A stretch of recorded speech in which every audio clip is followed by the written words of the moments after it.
What day is this again? Normally we're on Tuesdays, but we have a special Homegrown Happy Hour on a Thursday. And my guest today is Raye Williams. Hello. It's always something special. It's Oh my either gosh, the Lift thank you Lounge or guys on a Thursday or on a rooftop. It's always with you. Thank you so much for. I'm so sorry. I'm sharing this I right figured now because, like, all of my family doesn't know how to. They don't know how to work this interweb just yet. That's the most millennial way to start the show. Like, hold on, I got to share this. It really is. All right, I'm so sorry. Continue, Frank. We're good. We're good. Well, thank you so much for making these special accommodations for me. You guys always roll out the red carpet here at Music Town, so thank you so much. And I brought my buddy Jorg here on guitar. And you still sharing? Yes, I love it. Thank you. You're still doing that faster than I ever will. That's why I wait till after the show. I can't do all this stuff on the social media. But that's the thing, though. So Jorg, one of my first questions was going to be introduce your guy. Yeah. Yeah, but that is your social media team. Oh, he is a pretty, he's like an octopus. There's like a million hands. He's got an awesome crew of guys in the studio doing video stuff. And so I'm very lucky. Because that's one thing I've noticed about you since the last time you've been on the show in particular is that you actually do these authentic, generic, or original social media posts of promoting whatever you're doing. Yeah. And they look like little movie, little music videos. Well, thank you. That's the goal. The Instagram version of a music video. Yeah. Little 30-second little snips, but you get the point, and it's pretty cool. Thank you so much. Neat. Well, it's really crazy. I mean, y'all really gave me a platform to talk about myself, so I'm really running with it now. All right. Well, that's the whole thing. But coming in, I was stuck on 75, so I called Raye, and I was like, hey, I'm going to come in, literally sit down, and we're going to do this interview. Yeah. And don't we always do it like that? We really And that's the thing I realized with you, it's easy. Thank you. You do. You just flat out, we chat. Yeah. So let's just get to a very vague question to kick things off. Okay. It's been almost a year. Oh my maybe gosh. a little bit over. I know. How have you been in that year? What's been up? Oh my gosh. What's been up with you? I can't even begin to I'll just do some bullet points here. So just last Sunday, I had a birthday. And happy birthday. Thank you so much. And it was actually the 1-year anniversary of the release of Sing Me Home, which was my debut single as Raye Williams, my first new music out in like 7 years. And we did, as you will recall, WYCD, Music Town, Hockey Town Cafe. Y'all threw me a big old single release party on the rooftop here. It's been a year, that's it? I know. Wow. It's like we're real homies. It feels like we go way back. The last time you were on the show was to promote that. I remember. That's crazy. It's been I know. And so it's really, really, there's been so many things. I've gotten married. So I'm coming up on my 1-year anniversary of being congratulations. married. Thank it's you. no different, is it? It's a little. I haven't run him off yet, so I'm feeling pretty good about it. No, he seems pretty in it. I like your husband. He's a funny guy. He's awesome. What's so funny is if you'll recall, one of the first Homegrown Happy Hours I did, you kept commenting on my neon shoes, and then I talked about how my husband picks out my shoes. Well, for my birthday, Jorg and my friends can attest, there was a big vintage sale, like clothing sale that was going on right in downtown Ferndale. And I tell you what, my husband also is wonderful at picking out wardrobe too. So again, I love you, honey. You're wonderful. And he had me when we went out for drinks that one time, and he said he was dressing up like Macho Man for Halloween. Oh yeah. I was like, he put in like all my old weave, my mermaid weave into his hair, and that we survived our first couple, married couple Halloween, and I have no idea how we're gonna top Macho Man and Miss Elizabeth. Oh yeah, it's coming up, isn't it? I know. Wow. Am I supposed to care? I don't know. It's weird that this whole in the last month alone, my kids started preschool. You realize it's not summer anymore. Yep. It's just like what the hell just happened? It is so wild. I know. I can't believe another birthday and that I'm seeing you again. I feel like we were just here. But here's the thing. So we got 3 new songs that we're about to play. Let's talk about your other man really quick because you're new to the Homegrown show. Have you been here last time or? No, I haven't been here, but I'm a huge fan. Did you tell him to say that? No. Actually, I have some deep stuff with it. My production company, we do live streams.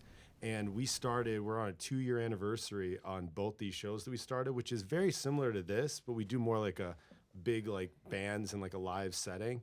And we love you guys. You guys started just around 2 years ago as well. I appreciate you saying that. And we that. finally found out the software you guys used to do your stuff. And non-competitive with ours. You they guys found have out the this secret ingredient, well, you guys. no, I it's mean- like Coca-Cola. We're screwed. Oh, no. You guys have old school The new stuff. You Coke. guys are working old school, like with the new. It's awesome. Very primitive here. in Yeah, Music Town. no, we just thought like, oh, did they get that same stuff we did? But no, That's cool to hear, man. Yeah, That's it's really cool fun. to hear. How long have you two been jamming together? So I met him actually in December, and I think that was really just kind of the turning point for everything. I mean, last year I was really sitting here thinking, I don't know how 2019 can be any bigger than 2018 because between, partnering up with Detroit Lift and Music Town and you guys and having that huge show and, just Detroit really embracing Sing Me Home so much and, of course, getting married. So then lo and behold, I meet him at the very tail end of the year, and we started working together this winter. And he's actually a wonderful singer-songwriter, producer, musician, and we just started writing some things that were really kind of outside of the box. And him and his company, they do a lot of video work, so that's what you're talking It's about. like Where hand in my hand, mini just my a mini giant movies. That's pretty cool. Yeah, because I'm really bad at selfie videos.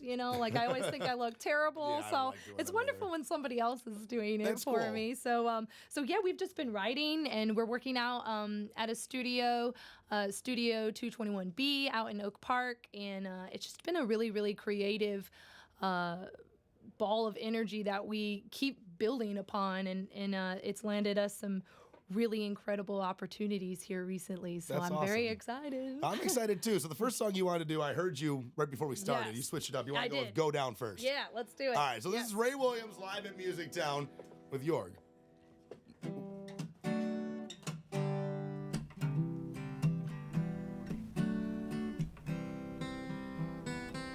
Red light stop in the car with you, radio on but it won't come through. So we fill the empty with everything but the truth. Yeah, we smile like we're fine, but we both know it ain't right. So we run on the fuse. Yeah, we dead end at the obvious, and I'm starting to lose confidence that we were gonna make it at all. 'Cause everywhere we leave unsaid is a non-stop siren in my head, keeping us from moving along. I know this ain't the way we want it to go down, but no, we can't stop this love from going down, going down, going down. I can feel the weight of the air all around me. I can hear the hesitation every time you breathe. I can admit what you want. I can make a move if you don't. I can get the goodbye going, baby. Yeah, we dead end at the obvious, and I'm starting to lose confidence that we were gonna make it at all. I know this ain't the way we want it to go down, but no, we can't stop this love from going down, going down, going down,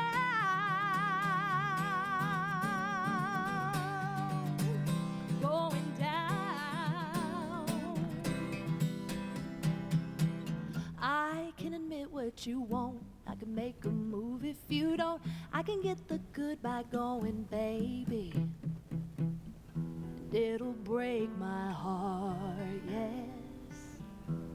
It breaks my heart, 'cause I know this ain't the way we want it to go down.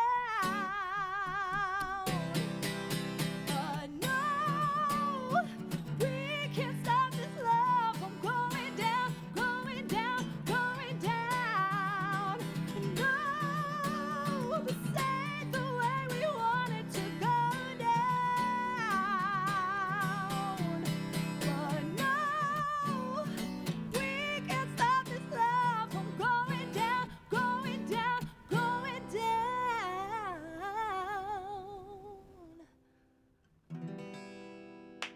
Awesome. So dramatic we are.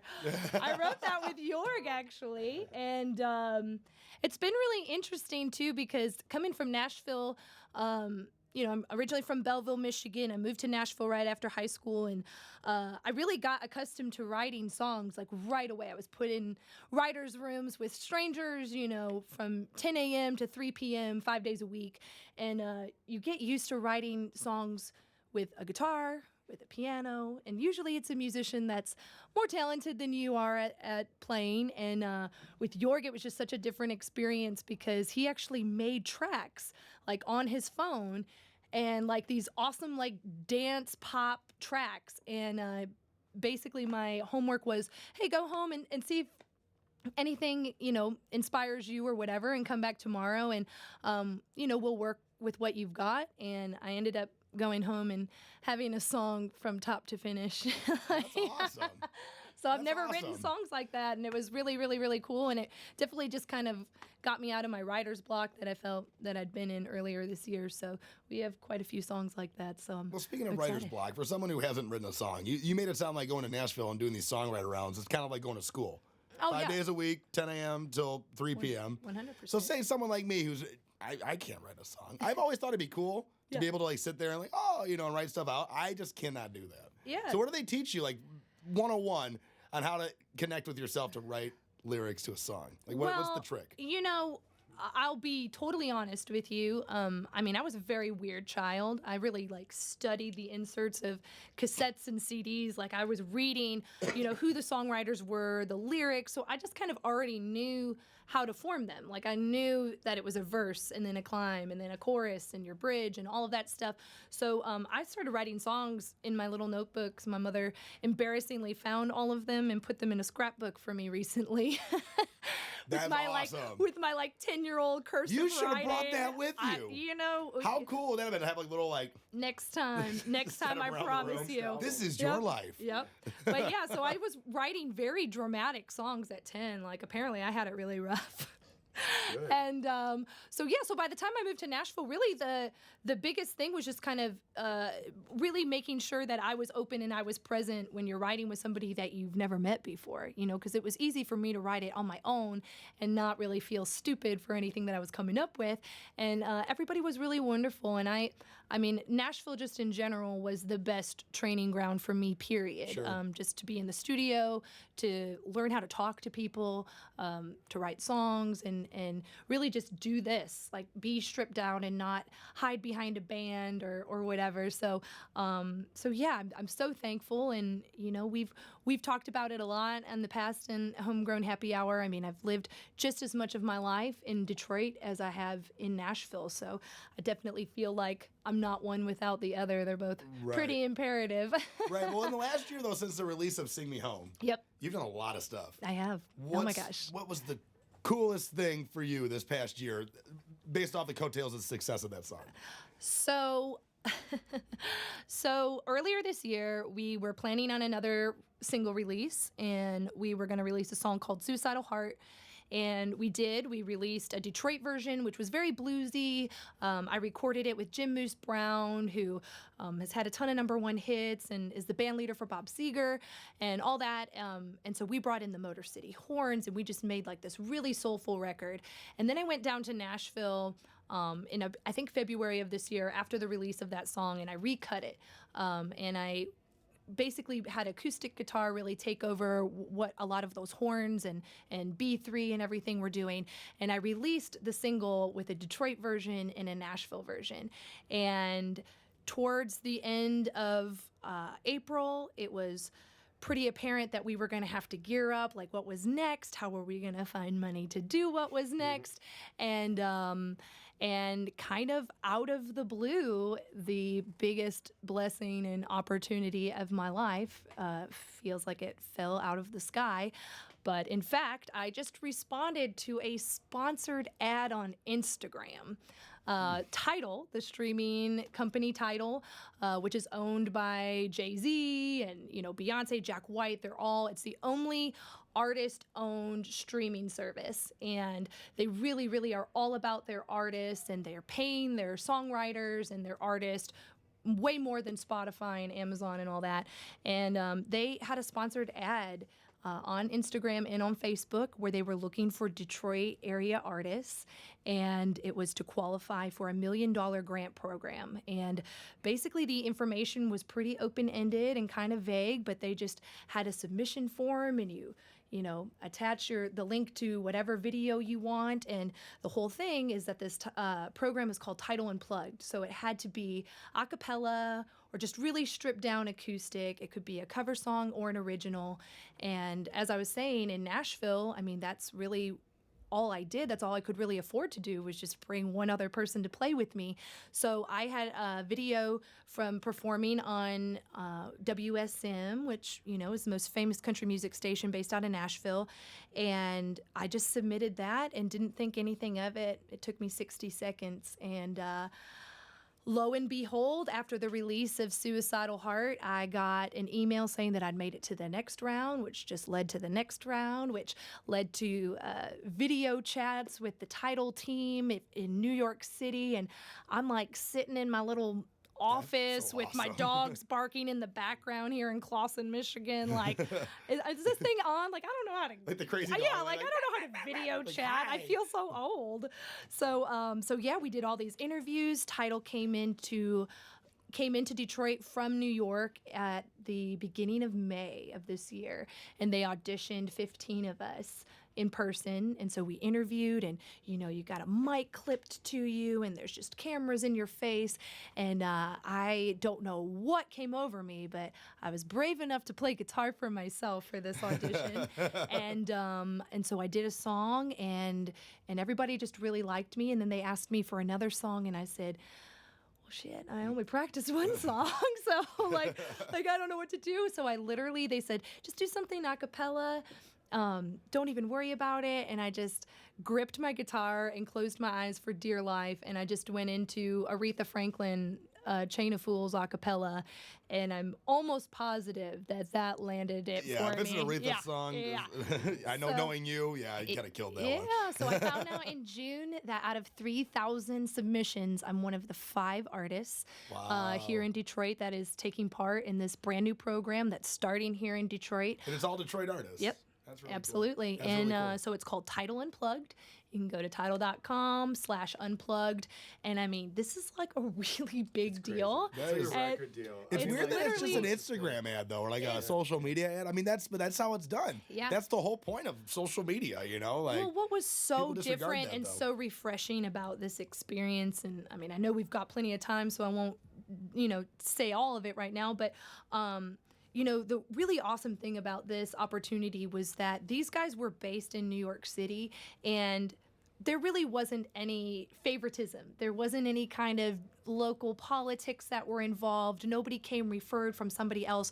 This was solely based on who responded and who submitted. Mm-hmm. And so that's the part that just kind of blows me away, because I've been doing this since I was 12 years old. I moved to Nashville at 17. Like, I'm used to rejection for sure. And so I'm used to it being a struggle, and so I just never even thought about it again. I never put my eggs in that basket when I submitted.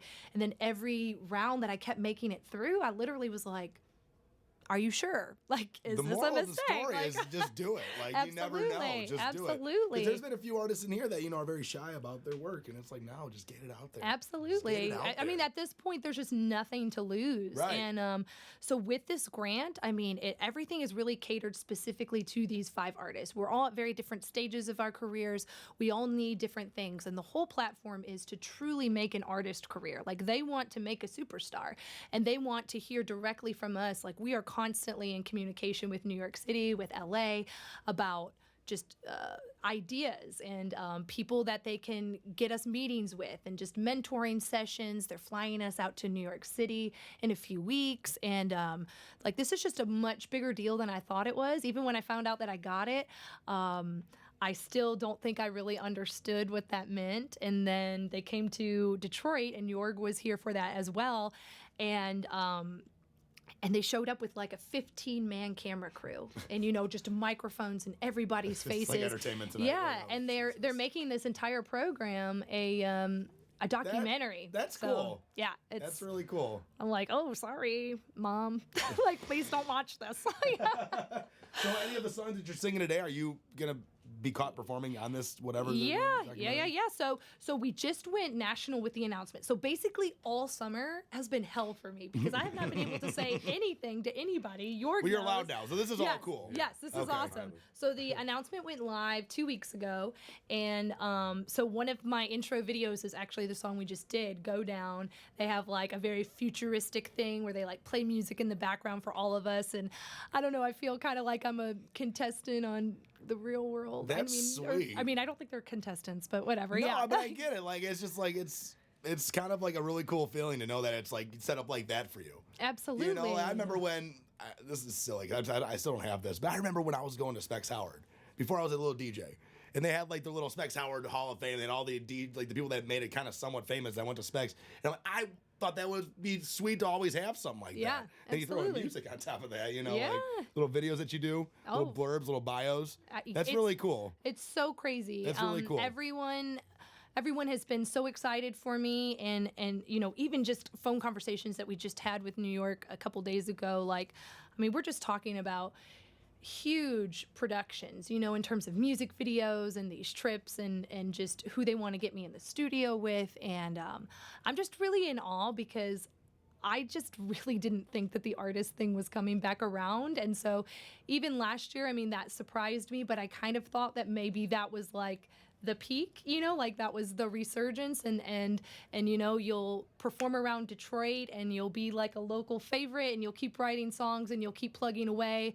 But like, to think that this much money and this much marketing and just this much of a team is behind something right now is something that I'm still having a hard time wrapping my head around. So what's next after this though? Like, what's the next step from this? So basically, they're giving us a recording budget. And like I said, they're really tailoring this to each of us 5 artists. You know, some people want studio equipment and instruments and all of that kind of stuff. Some people need more on the recording end. Some people want travel expenses, you know, for going for business meetings elsewhere, stylists, trainers, whatever it is. And so it's just really weird because, like, I am the cheapest Polish girl you've ever met. So, like, in every one of these meetings, they're like, dream big if money wasn't, you know, a problem. And I'm like, what do you mean if money's not a problem? Like, I've been doing all of this completely myself for years, and especially since the Sing Me Home release. Like, I was doing all my own videos, my own flyers, my own press releases, my own website. Everything was me. And so to think that you can kind of like delegate that now is really, really wild. So with this Tidal Unplugged program, you have 3 Tidal exclusive songs. So they're giving you a recording budget. They're telling you, go work with whoever you want to, you know, send us back the final product, mixed and mastered to perfection. And then it's up to their marketing team. And like I said, music videos, just a ton of digital media marketing. That's cool. And so we go to New York City, and we are going to go to like the headquarters of Instagram and like all this stuff. And I mean, I just don't know that I'm millennial enough for this. I don't know. I don't know. You shared as soon as this thing went live. I know, this is true. This is true, right? Hold on. Yep, exactly. All right, continue. I know. I was like, oh, these buttons, my jitterbug. It's really. Let's hear another song now. So this next one we got up is called Strings Attached. As I knock over the mic. I'm so sorry. Yeah, for the mics are everyone attached listening. too. Yep. So this was the first track that Jorg made for me. And I think that people are going to be really surprised when they hear what comes out of this Tidal Unplugged program, because it's really cool though. It's very different than anything I have done before. And really just drawing inspiration too, just from a lot of these late 80s, early 90s pop divas. I mean, that just as much as country music, that's really what I grew up on too. So like Patti LaBelle and Chaka Khan and Whitney and Mariah and all that stuff. So when he made this track, it was so like dance 80s, and I'll never forget because I brought it home and my husband and my brother were home, and I played it for them at the kitchen table, and they're just listening to just purely the musical track, and they were like, wow, that's really cool. It's not you, though. I mean, what would you even do with that? And again, I was like, challenge accepted. And I wrote the song from top to bottom, came back the next day. And this is it right here. Yeah, this is called String Attached. This is sweet. Okay.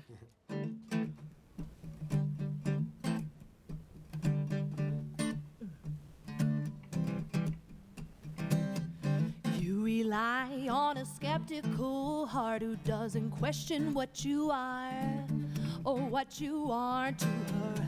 And that makes things easier for you. You do what you want to do. You always put yourself first. And here we go. It's a Tuesday night and you're blowing up my phone like you run the show. Well, you've always left me with a string attached, a connection you can't commit to. But this time there's no way you can pull me back. Watch me cut it right in two. Can't pull me back with no string attached. Yes, watch me cut it right in two. Hey, watch me cut it right in two. Well, I admit it was a good time for a while, swept up in your freestyle until you fell so far off the beat. Now you try your rhymes on someone new with the hope they don't see through you. But if you do, you come back to me like, what the hell? Do you think that I can't find me someone else? Like I'm sitting here by myself? Ha! 'Cause you've always left me with a string attached, a connection you can't commit to. But this time there's no way you can pull me back. Watch me cut it right in two. Can't pull me back with no string attached. Yes, watch me cut it right in two. Hey, yes. Oh, yes. Watch me cut it right in two. 'Cause you've always left me with a string attached. You've always left me with a string attached. You've always left me with a string attached, a connection you can't commit to. But this time there's no way you can pull me back. Watch me cut it right in two. Get to me back with no string attached. Yes, watch me cut it right in two. Yes. Oh, watch me cut it right in two. Yes. Well, watch me cut it right in two.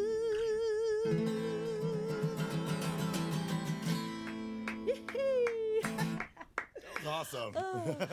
You know, my poor husband, he sounds like he's a terrible guy because these are all new songs and I can't stop writing breakup songs. So let that just be testament that it doesn't matter how happy you are. Right? No kidding. It's I like really wherever can you tap draw into that jaded love whatever thing. works, right? Yes, exactly. Well, you touched on it before, and I kind of want to bring it back just a little bit before you play the new single. So when you came in for Sing Me Home, you made it a point that you wanted to cut the songs in multiple different ways, like almost every song that you were doing. Yeah. Have you kind of still continued to do that, or is that kind of too much work? I'm not going to lie to you. This Tidal thing really altered those plans a little bit. But no, I think that it's so important to me. And, you know, Jorg and I actually were talking about this on the way in. I am so influenced by so many different things. And I've always felt like, I don't know, people kind of make that seem like it's a bad thing, like I can't just commit to one thing. And it's just like, but if you grew up singing everything and you truly loved everything, if you can write everything, you can sing everything, why would you not? You know, like, why would you not? Why would you just commit to one avenue? And you know, country music is so near and dear to my heart and soul. My grandparents are from the South. My grandma just turned 92 years old, and she's my favorite human on the planet. And I actually was just watching that country music documentary on PBS. Oh, the Ken Burns thing? No, that was one of my questions. I was You're like knocking them off sobbing. before we get to it. I That's was awesome. sobbing the entire night last night. So I'm usually working at night when it's on, so I miss it, and I don't have DVR, but I found out I can get PBS like on demand. Yes. So Yes. I started watching it finally. Please, yes, and it's a long commitment, but it's so worth it. And the last episode, I was trying to be well rested for today, and they're 2 hours long. Yeah, I know. I straight up got into bed at 10 o'clock, and then I saw that the last episode was on, and I stayed up until midnight watching it, just crying. I tried. Yeah. I got home, I put it on. I'm like, oh, good, I can finally watch these. I put it on, and then. Yeah, I hear you. No, it's so good, but I also, my mom loved Motown, and so that is such a huge influence for me too. And a few years ago, I was just really studying it so much. I was watching all the documentaries and reading, all the autobiographies and reading Berry Gordy's story, and so I was just heavily influenced by that as well. And now it's also like the pop diva aspect of things too is so much fun and again just so true to me. I mean, I don't know if you can tell, but I've got a little bit of attitude. So. Are you? No.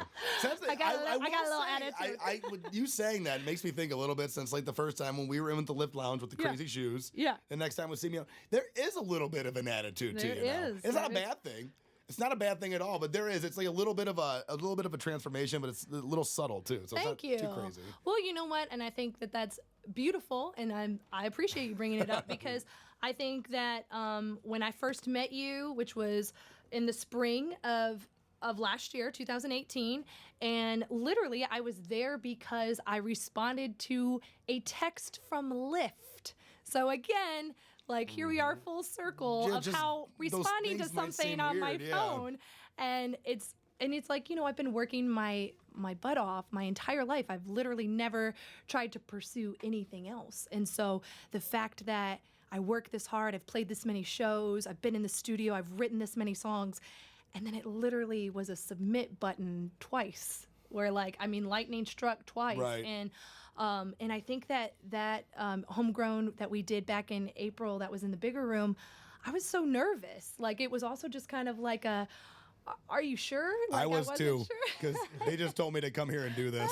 Well, it's like I think that special Lyft performance, like, oh, I wonder who it is, and then it's up until like 2 or 3 years ago, honestly.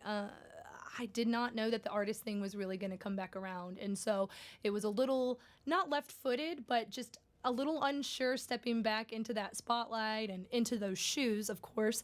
And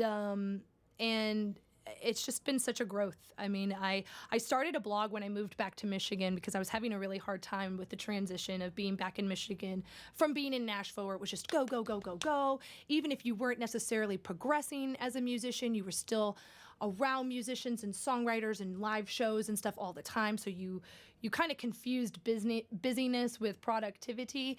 And I was having a really hard time being back. And I moved back in the dead of winter 3 years ago. And so there was nothing going on. And I started a blog, and it's called The Reinvention of Raye. And it's just so funny because now I can look at that and say, I mean, how true is that? Like, it's still That's a reinvention, cool. And it's still just Psychic. one level. It just keeps going up, and it's so crazy. I keep waiting for the shoe to drop, but not. I feel like this is good. I think that I'm finally starting to accept and believe that I'm supposed to be here. So I don't mean to cut you off either, but I don't know if you look behind you, it's finally happening. Oh man, it's finally happening for the first time this year. There are people going to a Tiger game outside of the Homegrown Happy Hour. I've been so excited. I've had to pay for parking like at least 7 times for a Tiger game. But I've never seen people walking. The migration is I don't see real. the painted faces, though. Last year was way better than this year. Well, I think we had a little more to celebrate last year. Maybe. This is the last game of the season, I found out. So I was waiting for it. And I'm like, this whole entire time, like, out of the corner of my eye, I'm like, there's no one walking to this game right now. And finally, there's like just a giant drove of people. So we're good. Oh, awesome. It's a beautiful space. It's awesome. I was so concerned. Where are the people at? I know. Someone has to go to this game. I love this window. It's so nice. And we do get to just like look at all of the people out here. So this is super fun. I mean, Comerica Park is literally right there. I wish it's like I wish I could MTV, see that. TRL, bro. Right, it is. I go in the window. Hey! In sync. I got to give a shout to Austin Scott. I wouldn't have known this was the last game of the season if you wouldn't have called, hey, man, come to the Tiger game. I know you're downtown. I'm like, oh. Yeah, what's funny don't about have kids. What's funny about Austin too is that me and him used to play my hometown festival, the Strawberry Festival in Belleville, Michigan together. And we used to just play like parking lots. Like that's where the stages were. We're just like the parking lot at the Frosty Boy. That's and how like Bob whatever. Seger got to start, the parking lot of the Macomb Mall. We were on that circuit. So it's funny because I just saw him not too long ago. And it's like, hey, haven't seen you since you were 12. Like, cool. He's another one who's really near and dear. When he first started, he would always bring in a point to make, but bring in like pies. Oh, nice. Like a peach cobbler or something like that. Every time he's on the show, he brought like some kind of pastry, like a cookie or a cake. I'm totally down. And he's the only artist to ever have me sing. Oh my God. Well, Joey V did once, but yeah, no, I usually charge people a lot of money to have me sing on the show. Which is why we're not having you sing. No, you don't want. Well, that's the thing. You don't want me to ruin the song in the first place. Oh but my goodness, never. But never. how about songs? I'm not going to sing this next one. Oh, it's the new single though. Yeah. So this is really crazy because this is a song I've done every single time that I've been on Homegrown Happy Hour. Really? Yeah. And I wrote this song 7 years ago with a good girlfriend of mine. Her name's Carlene Watt. She lives in Nashville, and again, an awesome success story about just really never giving up and never feeling like there's an expiration date on your dream. She was stocking shelves at Kroger for 14 years, the entire time she's been in Nashville, to support herself, and working the midnight shift at Kroger and writing songs all day long. And she just made her Grand Ole Opry debut a couple months ago, and now she is working at the legendary Bluebird Cafe there in Nashville. So she was able to quit 14 Kroger. years. 14 years, man. And it's crazy because, I just played my hometown just last weekend again in Belleville, and it was for the Van Buren Public School Foundation. And so it was just a big fundraiser for my hometown school district. And so it was so amazing to see like my third grade teacher, my middle school principal, like just old neighbors, my first ever babysitter from when I was like 5, and everybody said the same thing. It's just like, I never gave up, and thank God I never learned how to do anything else. So get your mind somewhere else. So just to be in this space right now is seriously such a blessing, and it feels so full circle. And so even though I've been doing this song forever, now it's actually really getting attention. And this was Tidal's favorite song, and this is the one that I did for my live audition, which I really think kind of helped secure that I was one of the 5 chosen. And so it's crazy because the song means a different thing to me now. Before it was basically publicizing that I was a hot mess and train wreck. I'm only here because I'm lonely is the name of the song, by the way. Love. And here we are, almost a year married, and it's going to be the first single with Tidal Unplugged. That's awesome. What a story. Yes, that's really cool. Thank you so much. Let's check this out. One more for the road. Raye Williams. I'm only here because I'm lonely.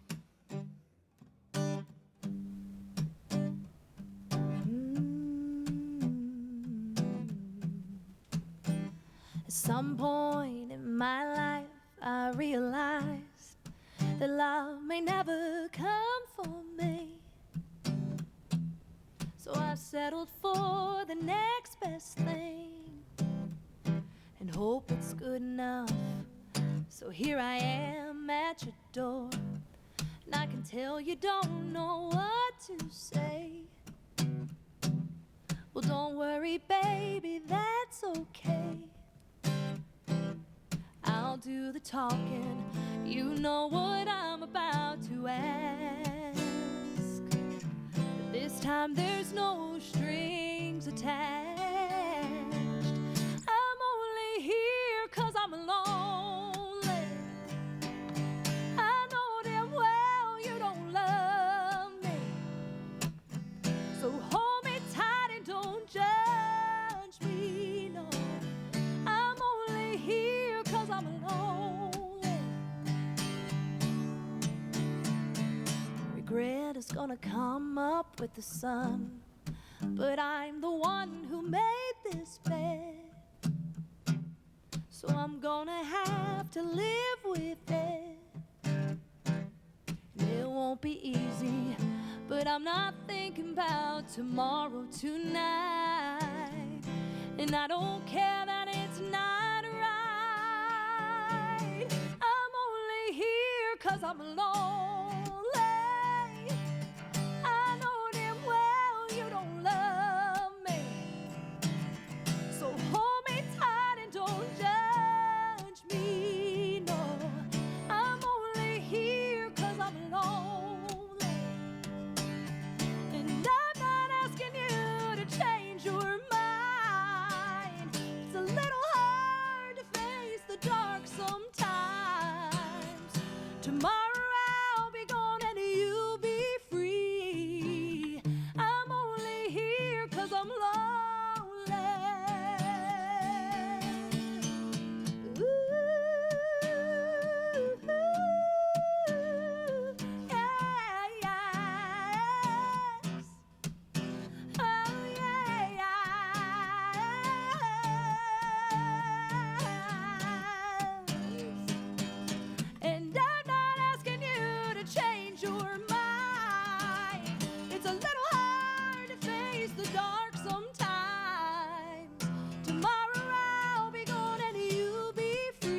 some point in my life, I realized that love may never come for me. And so I settled for the next best thing. That is the most rock star thing that could have happened. He rocks way too hard. Did you even catch that? He played for a good minute like that. String, but no one caught that. His guitar, his string just popped off. I gotta stay in time. I gotta stay in time. All right, so that's it. I got an extra guitar out there. That was all right. We'll grab the other guitar. Let's do it again. All right. No. That was pretty. No, I could, honestly, after it happened, I listened to you play. I couldn't even tell it was off. I mean, until you went to that little slow down, strum down. That was tough. I was gonna say it was the acapella. It was very emotional there. It was really good. No, you're awesome. You are. Yeah, no, there was nothing. There was. I couldn't tell. Trying to subtly just make a face like and move on. You just gotta keep going. Absolutely. I think it was kind of the one that you you can do without actually, but. It's all good. You could definitely hit good. That was pretty. I want to applaud the. Oh, yay! Yay! All right. All right, so here's the deal. We're live at Music Town every Tuesday, not Thursday. It's been a special one. Yes, everything thank good? You so much. You good? Yeah. All right. Yeah, thank you so much for doing this. I couldn't do it Tuesday. I know. So You're like, guys is there anything you can do for Thursday? I'm like, I'll see. Yeah, we can do Thursday. Thank you. Oh my gosh, thank you so much. No, seriously, it's so wonderful to be reunited with the Music Town Detroit fam and you and truly, I mean, it's so insane how much can happen in 1 year's time, and That's very true. I'm so Very thankful to you guys for the initial push and the initial support, and I definitely don't think that I would be here without y'all convincing me that I could be here. So the question I is, will you be here appreciate again that. in another year or sooner? Yes, All right. yes. Every time you get a new single, we're gonna get you on the show to talk about it. Absolutely. How's that? Maybe one of these days we'll go back on the roof. Yeah, do let's. another show. Oh man, that would be so awesome. Yeah, right? Absolutely. Well, we are just now kicking off this Tidal Unplugged program, and so we're going to be doing a ton of video diaries, blog entries. Like I think I told you, they're making the entire program a documentary. That's also going to be a Tidal exclusive. So if you all are kind of in between, your streaming services, Tidal is not only the best sound quality, but like I said, it is paying the publishers, the songwriters, the singers more than any other streaming company. And I'm floored to be a part of this program, and I'm so thankful for the people that are along for this crazy ride. So it's tidal.com/unplugged to keep up with the journey. And of course, RayeWilliams.com, RAYE, which is another new development since I feel like I saw like you. You've been Ray my phone with the name. Okay, good. It's like that Beyonce, Kanye thing we go on And for. I didn't know your blog was the reinvention of Ray Ray. Because usually when I get, I'm like, Ray. Exactly. Ray's been like my nickname forever. So it was just a natural evolution that I would go by Ray. Because usually there's a pause. I'm like, hey, Ray. Hi. What's up? No. I'm just It's kidding. awesome. Well, thank you so much. Thank you so much. Thank you guys for coming in. We're live every Tuesday at noon from Music Town Detroit. If you're local and you want to be on the show, send music to my email, frankjrradio@gmail.com. That being said, I'll see y'all next week. All right. See you guys. Thank First you. one of fall today. Hey. God.